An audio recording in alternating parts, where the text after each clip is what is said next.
Hello everyone, welcome back to humanities with me. तो आज मैं करवाने वाली हूँ क्लास 11th का 2 चैप्टर, यानी कि ये वीडियो होने वाला है वन शॉट। तो पहला चैप्टर क्या करवाऊँगी, पहला चैप्टर होगा बर्थ और दूसरा चैप्टर होगा सिल्क रोड। तो शुरू करते हैं आज का वीडियो। और अगर आप मेरे चैनल पर नए हो तो प्लीज़ मेरे चैनल को सब्सक्राइब कर दो और इस वीडियो को भी लाइक कर दो। तो चलिए शुरू करते हैं आज का वीडियो। तो हाँ जी, अब देखिए ये जो चैप्टर है ये पोएट के एक बुक से लिया गया है जिसका नाम है सिटाडेल। तो उस बुक से छोटे छोटे पैराग्राफ्स लेकर एक चैप्टर, मतलब कि ये चैप्टर बनाया गया है। तो इस चैप्टर का मेन लीड किसका है, एंड्रयू मैनसन, जो न्यूली पास आउट डॉक्टर है। और बाकी कौन है, एक है जो मॉर्गन और दूसरी है जो मॉर्गन की वाइफ यानी कि सुजैन मॉर्गन, नाम याद रखना आप। तो एक दिन डिसअपॉइंटली इवनिंग का टाइम था। जो डॉक्टर थे एंड्रयू मैनसन, वो क्रिस्टीन के साथ लौट रहे थे अपने घर की ओर। तो क्रिस्टीन कौन है, क्रिस्टीन एक लड़की है जिनसे वो प्यार करते हैं। तब आते टाइम उनको जो मॉर्गन मिल गए और जो मॉर्गन बहुत टेंशन में होते हैं। क्यों होते हैं आपको मैं बाद में बताती हूँ। तो अब देखो, जो मॉर्गन और उनकी वाइफ सुजैन मॉर्गन वो न्यूली मैरिड नहीं थे, उनको शादी होते हुए 20 साल हो गए थे, बट उनको चाइल्ड नहीं हो रहा था, उनको बच्चा नहीं हो रहा था।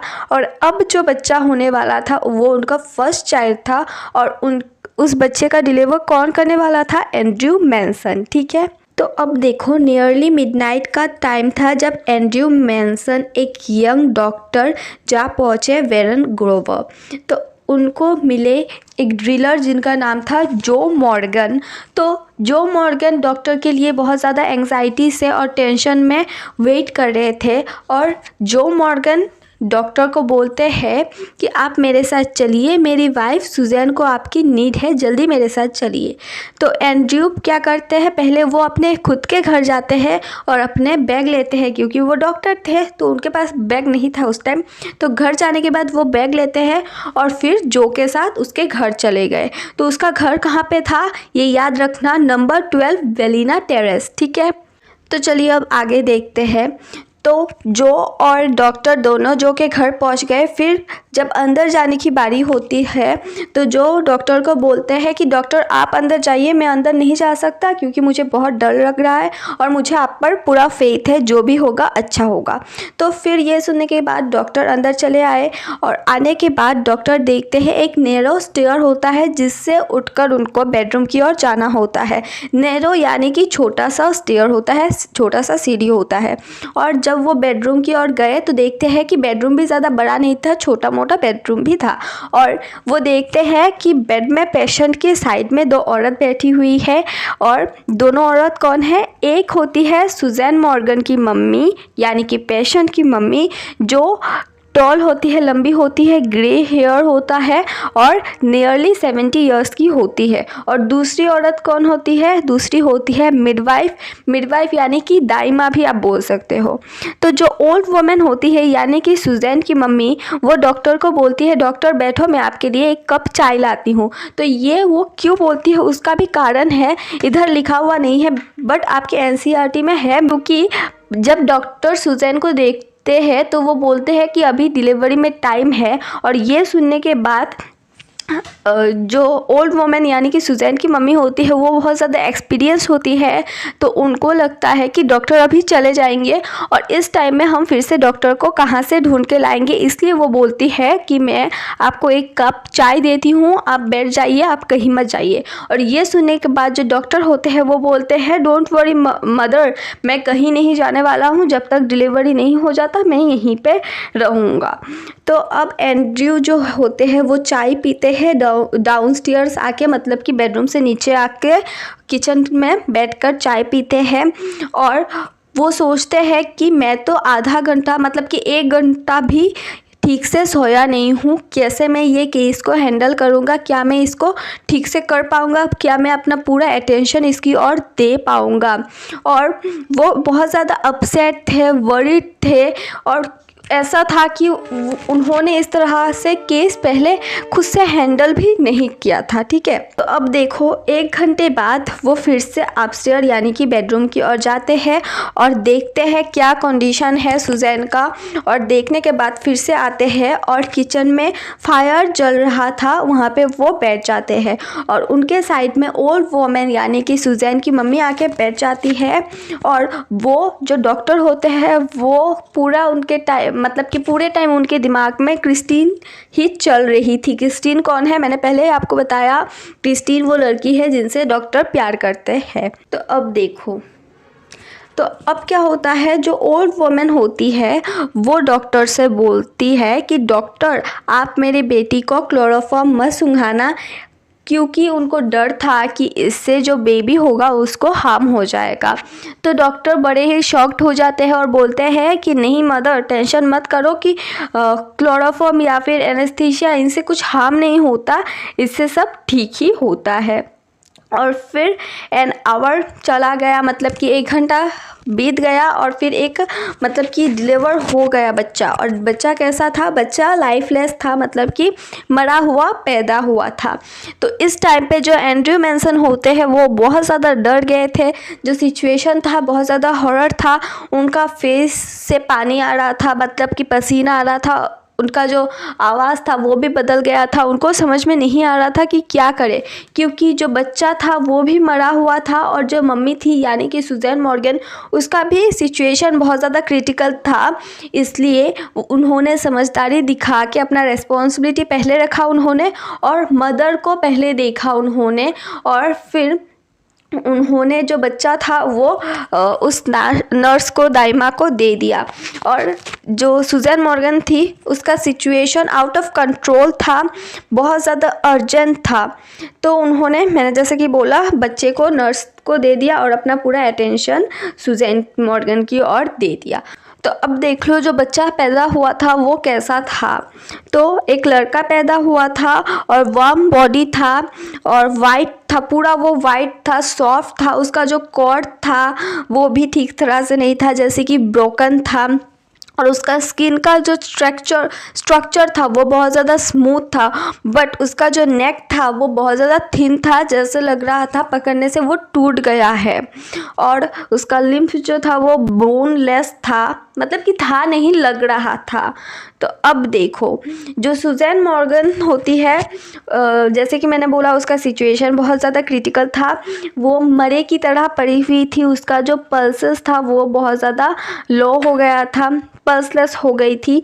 तो इसलिए डॉक्टर सोचते हैं कि उसको बेहोश कर देंगे, और इसके लिए उन्होंने एक एम्पोल का ग्लास निकाला। तो एम्पोल क्या होता है, आपने देखा होगा कि जब इंजेक्शन देते हैं डॉक्टर, तब एक बोतल में से वो मेडिसिन देते हैं, तो उस बोतल को बोलते हैं एम्पोल। तो उसका जो सिचुएशन था, उसका स्ट्रेंथ भी चला गया था, उसका सिचुएशन बहुत ज़्यादा क्रिटिकल हो गया था। तो अभी सिचुएशन ठीक हो गया था, उनके डॉक्टर के कंट्रोल में था सिचुएशन, क्योंकि जो सुजैन मॉर्गन थी उसका सिचुएशन बहुत ज़्यादा अभी ठीक हो गया था और वो अभी सेफ थी। इसलिए जो डॉक्टर होते हैं वो मिडवाइफ को यानी कि दाइमा को पूछती है कि बच्चा कहाँ है, बच्चा लाओ। तो अभी जो मिडवाइफ होती है उन्होंने क्या किया था, उन्होंने बच्चे को एक न्यूज़पेपर में रैप कर बेड के नीचे घुसा के रख दिया था, क्योंकि उनको लग रहा था कि बच्चा जो है वो लाइफलेस है, वो मरा हुआ पैदा हुआ, तो अभी क्या ही कर सकते हैं। तो ये सुनने के बाद कि बच्चे को बिस्तर के नीचे रखा हुआ है, तो एंड्रयू मैनसन बहुत ज़्यादा गुस्से में आ जाते हैं और बोलते हैं जल्दी बच्चे को निकालो, तुम हटो मैं निकालता हूँ। ये बोलकर वो नीचे झुककर बच्चे को जल्दी से निकालते हैं। और ये देखो जो मैंने बोला है वही लिखा हुआ है इधर, तो ये सब छोड़ो अब। हाँ, तो अब ऐसा सिचुएशन उन्होंने एक बार देख लिया था अपने लाइफ में, तो वो जो है वो जो नर्स होती है उनको बोलते हैं कि एक कटोरी में, मतलब कि एक बकेट में तुम हॉट वाटर लाओ और एक बकेट में तुम कोल्ड वाटर लाओ। और उन्होंने एक ब्लैंकेट लिया और उस बच्चे को रखा और एक स्पेशल मेथड देने लगे जिसका नाम है मेथड ऑफ रेस्पिरेशन। ठीक है, याद रखना ये नाम भी। तो अब देखो जब पानी आ गया तो वो बच्चे को एक बार ठंडे पानी में, एक बार गर्म पानी में, ऐसे करते करते ठंडा गरम कर रहे थे और 15 मिनट चला गया। वो मतलब कि पसीने से लथपथ हो गए थे, उसका आइस जो होता है वो भी क्लोज होने के प्रकार में आ गया था, क्योंकि वो सोए नहीं थे पूरा एक दिन। तो फिर भी बच्चे में कोई जान नहीं आ रहा था, बच्चा वैसा ही था, लाइफलेस। तो अभी उनके लिए जो सिचुएशन था वो भी बहुत ज़्यादा क्रिटिकल था, होपलेस थे। उनको समझ नहीं आ रहा था कि वो क्या करे। जो मिडवाइफ होती है वो उनकी ओर देख रहे हैं, जो ओल्ड वुमेन होते हैं वो देखते हैं कि वो प्रेयर कर रही है, हाथ जोड़ के एक कॉर्नर में बैठकर प्रेयर कर रही होती है। और जब वो उस ग्रैंड मदर की ओर, यानी कि बच्चे की ग्रैंड मदर की ओर देखती है, तो उनको याद आता है कि उनको 20 साल से कोई ग्रैंड चाइल्ड नहीं हुआ और सब अभी डॉक्टर के ही हाथ में है। और बट जो मिडवाइफ होती है वो बार बार डॉक्टर को याद दिला रहे होते हैं कि जो बच्चा हुआ है वो मरा हुआ पैदा हुआ है, आप कुछ नहीं कर सकते। बट जो एंड्रयू मैनसन होते हैं वो उस दाइमा की और मिडवाइफ की ओर ध्यान नहीं देते और अपना काम करते रहते हैं। तो अभी हाफ एन आवर हो गया उस प्रोसेस को करते करते, फिर भी कुछ मतलब कि रिज़ल्ट नहीं आता है। तो उन्होंने बच्चे को निकाला और रफ टॉवल में रब किया उस बच्चे को, और फिर उसका जो चेस्ट था उसमें वो अपने दोनों हाथ से प्रेस कर रहे होते हैं। तो he was trying to get, ताकि जो बच्चा होता है वो ब्रेथ कर पाए। ठीक है, अभी क्रिटिकल सिचुएशन आ गया था, वो कब से कर रहे हैं, सब प्रोसेस उन्होंने करके देख लिया, बट कुछ भी फल नहीं आ रहा था। बट लास्ट में क्या होता है, उस बच्चे के नाक से एक बबल निकलता है, उसके टाइनी से नोस्टल से बबल निकलता है और फिर बच्चे में जान आ जाती है। और फिर धीरे धीरे जो बच्चे का लिम्स था वो अभी बोनलेस नहीं था, मतलब कि बोनलेस नहीं लग रहा था। उसका जो पेल स्किन था, फीका स्किन था, वो भी पिंक टर्न हो गया था और बच्चे ने रोना स्टार्ट कर दिया। तो अब देखो, तो अब एंड्रयू ने क्या किया। एंड्रयू कौन? एंड्रयू मैनसन जो डॉक्टर होते हैं, उन्होंने बच्चे को नर्स को दिया और अब वो बहुत ज़्यादा वीक फील कर रहे थे और उनको घबराहट भी फील हो रहा था। उनको समझ में नहीं आ रहा था कि क्या करें, उनको नींद भी आ रही थी। इतने टाइम से वो ये सब कर रहे होते हैं, तो वो नीचे, मतलब कि उन्होंने अपना जो हाथ था ना, स्लीव्स था, वो भीगा हुआ था, इसलिए उन्होंने निचोड़ा अपने, इधर देखो इस वर्ड का मतलब है निचोड़ना। तो उन्होंने अपने स्लीव्स को निचोड़ा और अपने जैकेट को उन्होंने पहन लिया और वो नीचे आए किचन की ओर। और फिर उसका जो लिप्स होते हैं वो भी ड्राई हो गए थे, क्योंकि उन्होंने बहुत टाइम से पानी भी नहीं पिया था। तो वो बहुत ज़्यादा पानी पी रहे होते हैं, क्योंकि आपने भी देखा होगा जब आप खुद टेंशन में होते हैं तो बहुत ज़्यादा मतलब थ्रस्टी फील होता है आपको। तो उन्हें भी बहुत ज़्यादा थ्रस्टी फील हो रहा था, तो उन्होंने बहुत ज़्यादा पानी पिया और फिर उन्होंने उनका हैट लिया और कोट लिया और टाइम हो रहा था 5 बजे, मतलब कि 5 o'clock। और फिर वो निकल गए घर से और घर, मतलब कि जो बाहर ही वेट कर रहे थे, प्रे कर रहे थे बच्चा अच्छा हो जाए। तो फिर उन्होंने जो को बोला कि बच्चा और माँ दोनों ठीक है, आप अंदर जा सकते हैं। और लास्ट में एंड्रयू मैनसन द डॉक्टर, उनको फील होता है कि मैंने लास्ट में कुछ रियल वाकई में करके दिखा दिया है। तो अभी हम शुरू करते हैं अपना दूसरा चैप्टर, यानी कि सिल्क रोड। तो हम इंट्रोडक्शन से शुरू करते हैं of the chapter silk road. तो इस चैप्टर को लिखा है निक मिडिल्टन ने और इस चैप्टर में वो अपने जर्नी के बारे में बताने वाले हैं, जो स्टार्ट हुआ था स्लोप्स ऑफ राबू से माउंट कैलाश तक। तो वो माउंट कैलाश क्यों जा रहे थे? वो माउंट कैलाश तक अपना कोड़ा कंप्लीट करने के लिए जा रहे थे। तो कोड़ा क्या होता है? जो बुद्धिस्ट लोग होते हैं वो एक मेडिटेशन करते हैं, उसको कोड़ा बोलते हैं। तो जैसे कि वो माउंट कैलाश जा रहे थे तो उनको फेयरवेल देने के लिए लमानो नाम की एक तिब्बतियन वुमन ने उनको एक गिफ्ट दिया, जो था लॉन्ग स्लीव्ड शिपस्किन का कोट। तो जैसे कि वो जा रहे थे माउंट कैलाश, तो उन्होंने एक कार हायर किया जिसका ड्राइवर था टीसन, और वो उनको माउंट कैलाश तक लेके जाने वाला था। और उन्होंने अपने साथ डैनियल को ले लिया जो उसको कंपनी देने वाला था, और जो डैनियल था वो उनके साथ डार्चन तक ही जाने वाला था। ठीक है, अब आगे देखते हैं। तो अब देखो, the protagonist wanted to go to Mount Kailash to complete the kora. तो प्रोटैगनिस्ट कौन है? प्रोटैगनिस्ट यानी कि एक चैप्टर का मेन कैरेक्टर। तो इस चैप्टर का मेन कैरेक्टर कौन है? खुद नरेटर। तो इस चैप्टर का प्रोटैगनिस्ट कौन है? खुद नरेटर। तो नरेटर जो होते हैं वो माउंट कैलाश तक जाने वाले थे। क्यों? अपना कोरा कंप्लीट करने के लिए। कोरा क्या होता है? बुद्धिस्ट लोग एक मेडिटेशन करते हैं, उसे हम कोरा बोलते हैं। तो माउंट कैलाश तक उन्होंने एक ड्राइवर को हायर किया था जिसका नाम था टीसन, और फेयरवेल गिफ्ट के तौर पर लमानो ने उनको एक गिफ्ट दिया जो था लॉन्ग स्लीव शिपस्किन का कोट, और उन्होंने अपने कंपनी के लिए डैनियल नाम के आदमी को भी उनके साथ ले लिया था जो सिर्फ उनके साथ डार्चन तक ही जाने वाला था। तो उन्होंने अभी अपना जर्नी स्टार्ट कर दिया था, और टीसन ने एक शॉर्टकट ले लिया था टू द साउथ वेस्ट, जो सीधा रूट था, सीधा डायरेक्शन था टू माउंट कैलाश। तो उन्होंने अब बड़े बड़े हाई माउंटेन्स क्रॉस किए उनके जर्नी तक, उनके डेस्टिनेशन तक पहुंचने के लिए। और टीसन बोलते हैं कि अगर हमारे रास्ते पर स्नो नहीं मिलता तो हम बड़े आसानी से पहुंच जाएंगे, बट अगर हमारे रास्ते में हमको स्नो मिल गया तो जाने में बहुत दिक्कत हो जाएगी। तो जैसे ही वो हिल्स पर पहुंच जाते तो वो देखते हैं डार्क टेंट्स है, जो किसके घर थे? नोमैड्स के घर थे। ठीक है, और वो देखता है कि एक टिबेटियन मस्टिफ था। मस्टिफ यानी कि एक डॉग का ब्रीड, जो टेंट के बाहर खड़ा हुआ था एज ए गार्ड, पहरेदार की तरह वो खड़ा हुआ था।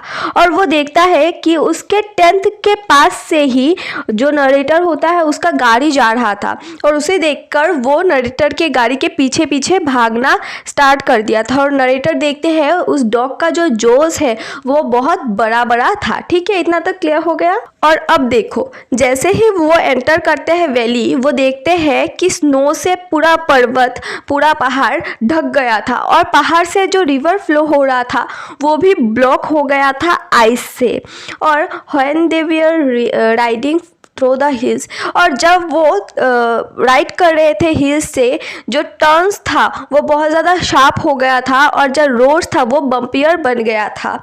जो ड्राइवर था, टीसन था, वो अपना गाड़ी थर्ड गियर पर चला रहा था, और नरेटर जो होते हैं उनको बहुत ज़्यादा प्रेशर फील हो रहा था अपने कानों में। उनका जो नाक होता है वो ब्लॉक हो गया था, और वो अपने घड़ी में रिस्ट वॉच में चेक करते हैं कि वो कहाँ पर है। तो वो देखते हैं वो 5210 मीटर एबव है सी लेवल से। ठीक है, तो देखो, they reach their first hurdle which was a road filled with snow. तो अब वो पहली मंजिल पे पहुंच गए थे। जिस रोड से वो जाने वाले थे आगे, उस रोड पे पूरा स्नो कवर था। ठीक है, तो जो टीसन होते हैं वो क्या करते हैं, थोड़ा सा बालू छिड़क देते हैं स्नो के ऊपर, वो स्लोली गाड़ी चला के आगे पहुंच जाते हैं, और उन्होंने अपना जर्नी फिर से स्टार्ट कर दिया। और जो नरेटर होते हैं अभी उनके सिर पर दर्द करना स्टार्ट कर दिया, और उन्होंने अपने वाटर बोतल से थोड़ा पानी पिया, और फिर से उन्होंने अपना जो हिल है वो क्लाइंब करना स्टार्ट कर दिया था। तो वो देखते हैं वो 5515 मीटर एबव है अब सी लेवल से, और वो अभी रुक जाते हैं। उसका गाड़ी जो होता है अभी रुक जाता है क्योंकि फ्यूल से एक आवाज़ आने लगा था। और जब टीसन देखता है क्या होता है, तो वो देखता है कि जो पेट्रोल होता है वो फैलता जा रहा था। क्यों? Due to the low atmospheric pressure. और वो बोलते हैं सबको, यानी कि डैनियल और निक को, कि अभी कोई स्मोक नहीं करेगा। ठीक है, तो अभी आगे देखते हैं। हाँ, एक सेकंड। हाँ, तो अभी देखो, सून इन द आफ्टरनून 2 बज रहे थे, वो लोग रुकते हैं लंच करने के लिए, और अभी नरेटर का सिरदर्द भी चला गया था। और बाय लेट आफ्टरनून वो लोग जो होते हैं वो लोग एक छोटे से टाउन में पहुंच गए थे जिसका नाम था हॉर, और they reach the east west highway again. It was the old route from Lhasa to Kashmir. जो डैनियल होते हैं वो भी उतर गए थे गाड़ी से, और उन्होंने उन्होंने लिफ्ट ले लिया था to Lhasa. Their car had a few punctures. तो अभी उनके कार में भी थोड़ा बहुत पंचर्स हो गया था और उन्होंने आगे जाके वो पंचर भी ठीक करवा लिया। और जब वो टीसन पंचर को ठीक करवा रहे थे तब जो नरेटर होते हैं वो एक लोकल कैफ़े में वेट करते हैं ऑफ हॉर और एक कप चाय पीते हैं। वो देखते हैं कि जो हॉर होता है वो एक मिसरेबल प्लेस है। मिसरेबल यानी कि अनहैप्पी प्लेस है। आफ्टर ए वाइल जो टीसन होते हैं वो भी वहाँ पे चले जाते हैं उस लोकल कैफ़े में और वो दोनों साथ में फिर से जाते हैं और अपना जर्नी जो होता है वो कंटिन्यू करते हैं। ठीक है, तो अभी बहुत ज़्यादा रात हो गई थी। रात हो गई थी। एट नाइट अराउंड 10:30 बजे वो लोग रुकते हैं एक गेस्ट हाउस में इन डर्चन टू स्पेंड द नाइट। रात बिताने के लिए वो एक गेस्ट हाउस में रुकते हैं। तो जो प्रोटैगनिस्ट थे यानी कि जो नरेटर थे वो बीमार पड़ गए और उनको बहुत ज़्यादा नाक में प्रॉब्लम हो रहा था due to the change in altitude and cold weather. तो वो सारी रात सोए नहीं थे और जब सुबह हुआ तो टीसन उनको एक तिब्बतियन मेडिकल कॉलेज में लेके गए जहाँ पे तिब्बतियन डॉक्टर ने उनको 5 दिन का दवाई दिया और वो दवाई जो था उन्होंने एक ब्राउन एनवलप पे दिया था और या फिर ब्राउन एनवलप पे दिया था। ठीक है, तो अब देखो after taking a full day of medicine, पूरे दिन उन्होंने मेडिसिन दिया और उस नरेटर को मतलब कि हमारे नरेटर को अब अच्छा फील होने लग गया था। तो टीसन लेफ्ट हिम देयर फॉर, क्योंकि उसका अच्छा हेल्थ कंडीशन हो गया था तो टीसन ने उनको वहीं पे छोड़ दिया और जो प्रोटैगनिस्ट थे वो डर्चन में ही रुके हुए थे। दैट प्लेस हैड उस जगह पर जनरल स्टोर था जहाँ पे चाइनीज़ सिगरेट, सोप और बाकी के चीज़ भी अवेलेबल था। इन द आफ्टरनून कुछ मैंस जो होते हैं, आदमी जो होते हैं वो गैदर होते हैं एक शेबी से टेबल में और वहाँ पे वो पोल खेल रहे थे और वो पोल वो डेली खेलते हैं। शेबी यानी कि एक पुअर कंडीशन में टेबल। ठीक है, और जो वुमेन होते हैं वो लोग क्या करते हैं, वो लोग अपना जो हेयर होता है वो एक नेरो से स्टीम में धो रहे थे। ठीक है, तो Darchen had one problem, it had no, तो वो बोलते हैं अभी मैं डर्चन में था और एक प्रॉब्लम हो गया था कि कोई भी तीर्थ यात्री मुझे नहीं मिल रहा था।